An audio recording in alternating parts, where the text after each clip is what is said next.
to our PES brand. It's kind of meta, right? That we're in a situation where you have a video game about a sport that is now an esport. Yeah, no, exactly. And you can definitely, our fans can definitely be excited for more esports news moving forward. Yeah, I mean, I would assume that there's going to be community announcements, and to foster an esport, you really have to be community-minded. So what have you kind of put into the game, or what are you thinking about for your roadmap that you think you could really roll out an esports scene?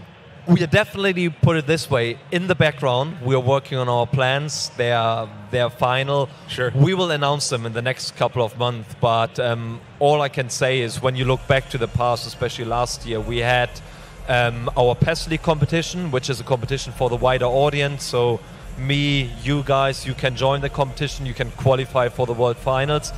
But then on the other side, we also have our competition called eFootball Pro. So that's obviously, there's a little link to it.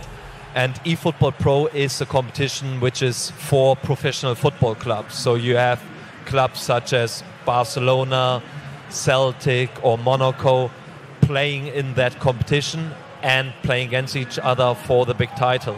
So that's those two competitions are obviously just the start of very exciting esports projects. You know, another sports game that I think you probably could look to for inspiration, or maybe for what they're doing wrong, is NBA 2K League.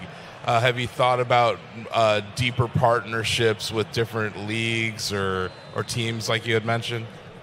We are doing this already. Okay. So besides obviously working together very closely with our partner clubs, we are also working together with the leagues. So for example, just 2 weeks ago we did in Russia, we did the Cyber League. So all the teams, all the Russian football clubs from the Premier League, from the top league, they competed against each other to play for the Russian championship, for the Russian winner. And that's definitely something we are exploring more and more in the future. You know, I think a challenging thing, like I mentioned, for a year-to-year kind of game is the game changes sometimes. You guys introduce gameplay elements, remove things, change things around. Sometimes you flip around the lob pass button and the pass button just to annoy me. Yeah. How do you think about going forward, especially with your esports initiative, making the game transition from year to year as helpfully as possible for your core fan player base? I think, first of all, I agree with you. What you're just saying, that obviously if you release a game on an annual basis, it's difficult. I mean, to add new elements to it. But I would say this year with the new PES, we've added loads of gameplay elements to the game, which our esports players, but also our normal PES fans, they can definitely look forward to it. And those gameplay elements will have a huge impact on how certain esports athletes will play the game in the bigger competitions. I've already received messages from certain players who actually asked me, when can I come to the office or can I play the game? I really want to see it. I really want to look forward to it. And that's, for us, the perfect sign that this game will be really, really big this year.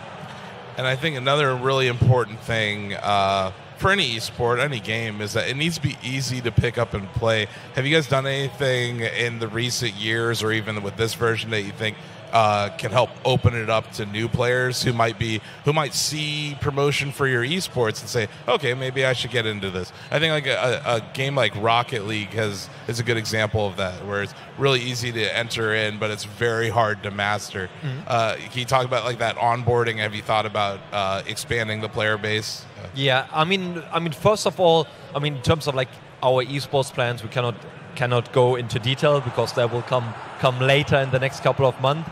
But what I would say in terms of when you look at esports, what is really interesting and something where we just explored it or noticed it in the past is that co-op, for example, especially for football video titles, something we introduced last year. And co-op means that you will play with two other friends together.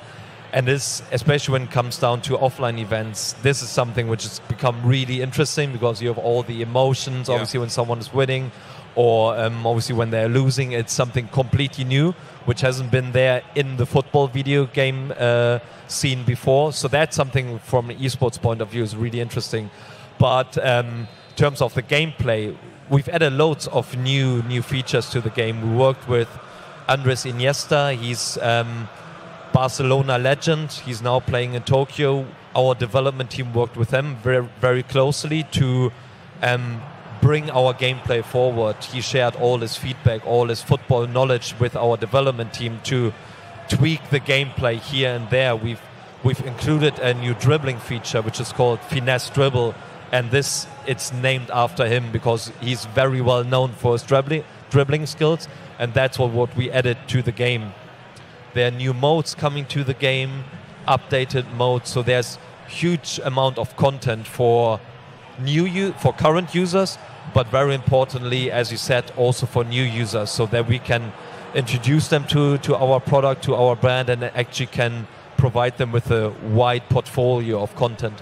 Yeah, I'm interested in hearing a bit more about the decision to rebrand, because I imagine for such a legendary known franchise as PES, that had to be kind of a difficult decision, thinking about how do we get the word out to players, our partners. Could you tell me more about what went into that decision and how you've, besides being here with Shack News, of course, how you've been spreading the word?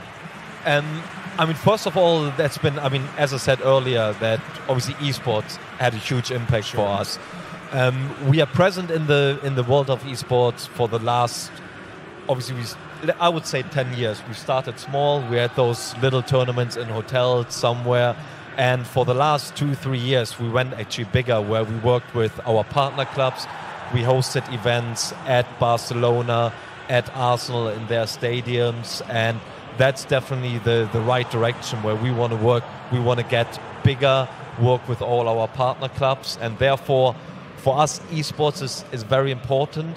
And with this repositioning, with the change of the name, it is some sort of statement we want to make. However, the brand PES, the terminology PES, is still something we still want to keep, since, as you said, it's a heritage. It's something obviously everyone, like I grew up with PES, with the brand. Same. And so therefore we still want to keep it in the brand name, and we've decided then to make a combination and call it eFootball PES moving forward. That works. I imagine it was kind of the right time too, because coming up on another 10-year marker, PES 2020, that's a big deal for any sports franchise. Yes, no, definitely. And even though it's PES 2020, obviously there are years to come. Next year we have our anniversary of the series in general, so it's definitely going to be